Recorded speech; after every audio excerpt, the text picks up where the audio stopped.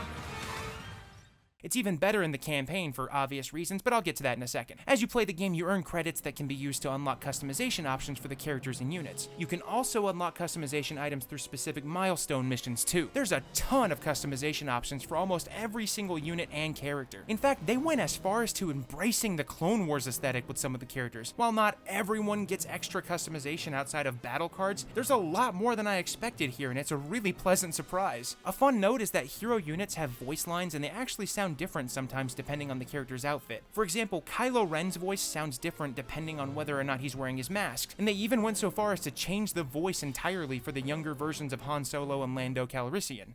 Great kid, don't get cocky. Great kid, don't get cocky. You got a lot of guts coming here after what you pulled. You got a lot of guts coming here after what you pulled.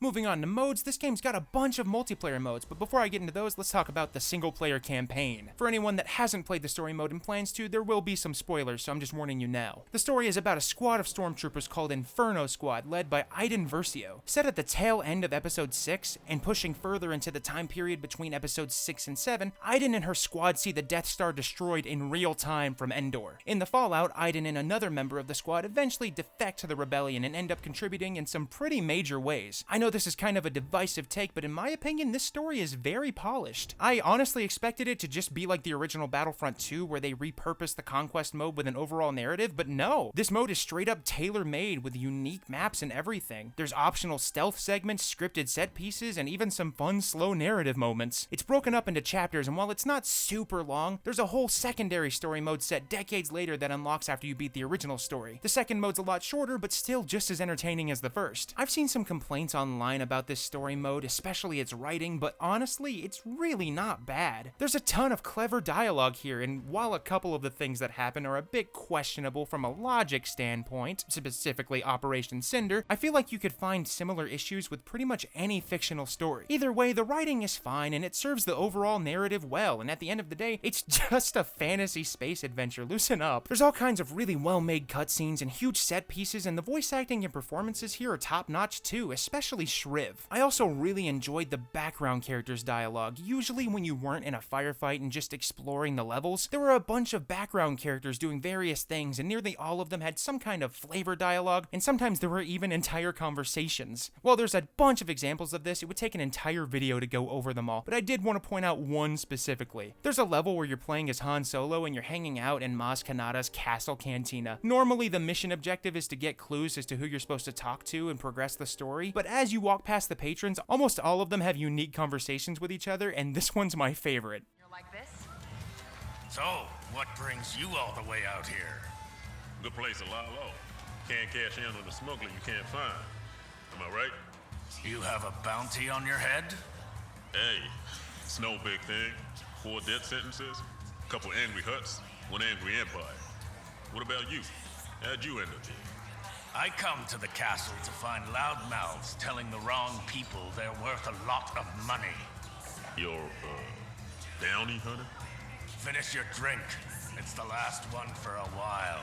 Overall, this story mode was a very pleasant surprise. In fact, I didn't even originally go into the mode with the intention of completing it because I expected to be underwhelmed. I'm surprised I never saw more buzz about it, but I guess it kind of makes sense since most of the discord about this game around launch was, about other stuff. Anyways, after the campaign, there are actually 2 other single-player modes, Instant Action and Arcade. Instant Action is in this game and works exactly as you'd hope and expect. You can set the game mode, what map you're playing on, the AI difficulty, round length, along with a bunch of other things including unit counts and hero limits. Like other modes, arcade mode is broken down into a few sub-modes, which are battle scenarios, custom arcade, and tutorial. And in the arcade modes where you can select a character, all battle cards are unlocked and fully leveled up. Battle scenarios are basically just challenge missions. Each one has specific mission parameters, usually defeating a certain number of enemies under a time limit or defeating the other team before your team is defeated, and every challenge has to be completed in order to unlock both the next challenge and higher difficulties of the completed challenge. These battle scenarios are neat, albeit a little bit bit simplistic. I really would have liked to see the kind of stuff it looked like we were going to get in Battlefront 3 before it was cancelled, like speeder bike races. Custom Arcade is like a sandbox mode where you can set up all the battle parameters yourself. You can basically just mow down enemies as a hero unit if that's what you want to do. Finally, for Arcade, there's Tutorial. This mode is notable because it's actually available to play while the game is being installed, at least on consoles. While I don't have footage of it, while you're installing the game on something that supports it, you can play this specific mode while it downloads. It's basically just an arcade scenario where you're using either a standard trooper or Kylo Ren to defeat a bunch of enemies on Starkiller Base. Of course, since it's a tutorial, it also goes over basic gameplay mechanics, but it is neat that they give you something to do during a time where you'd otherwise just be staring at a loading bar. On to multiplayer, the premier mode in this game is called Supremacy, and it seems to be where most of the player base is right now. This is about as close as you can get to OG Star Wars Battlefront Conquest gameplay. It's really awesome that this mode is here, especially when, at least at launch, I thought DICE would never add a mode even remotely like this. Fortunately, they did, and it plays a lot like the Conquest I'm used to, but with some differences. These matches are broken down into two different phases, the standard Conquest phase and a spaceship sabotage phase. During the standard Conquest phase, the goal is to capture and control command posts, plain and simple. As command posts are captured, a reinforcement counter at the top of the screen increases. Once one team's number reaches 100%, they then have to make it to transport ships. While making it to the ships isn't absolutely mandatory, you do get extra time in the second phase depending on how many people make it. Once you're on the capital ship, the goal is to either defend your ship's core systems or to destroy the enemies. This of course leads to massive choke points and super chaotic battles, but it's actually a lot of fun, especially because of the chaos. If you're defending, all you have to do is stop the enemy from destroying everything before the timer runs out, and if you're attacking, you have to destroy all the systems within the time limit. If you fail and the timer runs out, the fight actually returns to the ground and you're back to capturing command posts. Fortunately, any damage to the ship is still there, so if the attack team manages to hit 100% again, they can go right back up and recapture. Of course, the defending team also can turn it around too. This is a really fun mode, and while the back and forth of the phases can lead to some absurdly long games, it never stops feeling engaging because you're always working towards something, and you can see the progress in real time. In fact, I think this is a wonderful evolution of the classic Conquest mode, and it feels like a grand-scale real battle. It really reminds me of the XL battles, but with even more depth. One notable exception is that while almost every era features the second sabotage phase on a ship, the Galactic Civil War era doesn't, and is actually just the basic ground conquest mode. The other multiplayer modes are Heroes and Villains, Galactic Assault, Starfighter Assault, Blast, Strike/Extraction, and Ewok Hunt. Heroes and Villains mode includes 3 sub-modes: Heroes vs. Villains, Hero Starfighters, and Hero Showdown. Heroes vs. Villains is a straight-up team deathmatch between 2 teams of 4. It's pretty straightforward, though I've gotta be honest, I actually didn't enjoy playing this mode at all. While the idea of pitting all the hero characters against each other sounds really awesome on paper, it seems like most of the player base in this mode is made up of people who have pretty much mastered the mechanics of this game. My group didn't stand a chance at all, and we got completely steamrolled. Maybe if I played this closer to launch, I would have enjoyed it more? Hero Starfighters is the only mode in this game that I didn't actually get to try since I couldn't find a joinable game even after trying on different days in different years. From what I can tell though, it was the same concept as Heroes vs. Villains, but using the hero ships in a team deathmatch dogfight. Speaking of, I haven't really talked about ship combat, but it actually feels a lot better in this game. The ship controls are more responsive and there's more freedom of movement, including the ability to freely roll your ship in any direction. Unfortunately, they did seem to sacrifice some of the defensive maneuvers, that or I just couldn't figure them out. Either way, the controls in this game just feel better overall. Hero Showdown is normally a 2 vs. 2 timed hero battle mode. The game I got into ended up being 1 vs. 1 though, and I gotta be honest, this is definitely how the hero battle should be. While I still lost, though I did clearly indicate it was opposite day, meaning I actually won, it felt way more fair and tactical. I had to think about every move I made, and I actually got some legitimate hits in on my opponent, and it felt so satisfying. In fact, I would actually buy an entire game that was just arenas with this exact gameplay and a ton of lightsaber wielding characters. Not to discount the non-lightsaber heroes, this was just a ton of fun. It was tense, it was tactical, and I could feel myself getting better at controlling these heroes in real time. Galactic Assault and Starfighter Assault are both objective-based team games where the objective changes depending on the map, including defending or attacking objectives, capturing strategic points, and moving vehicle payloads for Galactic Assault, and mostly destruction-based objectives for the Starfighter Assault. These modes are fun, but a step down from Supremacy, which still feels like the most satisfying mode to play with the infantry units. The Strike/Extraction mode is very similar in concept to Galactic Assault, but smaller in scale. Because of the lack of players, I only got to try Extraction, and this mode was just defending or moving a payload. I wish I could talk more about it, but the game I played ended pretty abruptly since the enemy team only had 1 person on it, and he ended up just leaving. Next up in modes is Ewok Hunt. This one starts you as either an Imperial with a flashlight and a blaster, or an Ewok with, well, Ewok weapons. The Ewoks have a much better brightness and visibility on the map than the Imperials, and the Imperials have to focus on a flashlight that only works for so long before a cooldown. It's almost like a survival horror mode against the Ewok team. If you start out as an Imperial but get killed by an Ewok, you're switched over to the Ewok team. The goal for the Imperials is to survive the night and get extracted, while the goal for the Ewoks is to eliminate all of the Imperials. This is a really unique mode, and I had a lot of fun with it when I tried it. Unfortunately, it's pretty hard to find a match, and I had to sit in the lobby for about 10 minutes before we found enough people. The final mode is co-op missions. This is a series of multiplayer missions with support for up to 4 players. You can choose any faction from any Star Wars era, and every mission involves either attacking or defending moving fronts on maps from that era. While this mode is played against bots, it still feels super challenging because you really have to coordinate with your team to push into a point tactically, or work together to figure out how to defend a point most effectively. If you're the defending team, you get pushed further and further back until you either drive off the enemies or have to fall back so much you lose. This mode is actually the mode I had the most fun playing with my friends. We played every era at least a couple of times, and while we were frustrated at the losses, we were hype the few times we won a hard-fought battle. So look, I know Battlefront 2 had a really rough launch, but the state the game is in today is actually really great. Obviously, there's a couple of issues that I mentioned, but the game itself is solid and so much fun. The player base isn't as big as it could be, but there's still a healthy number of people in the Supremacy mode and a couple of the other modes, and I think this game will have a steady player base for a long time. While a lot of this footage is from the original Battlefront video I made in 2022, I can happily confirm that I had no trouble finding an online game in 2024 either. If you're a Star Wars fan and you never tried this game because of how it was at launch, I can't recommend it enough. Just give it a shot today because it really is a great experience with plenty of content. Hopefully this isn't the final Battlefront game we ever get, not counting re-releases, and maybe someday we'll see the series actually count to 3.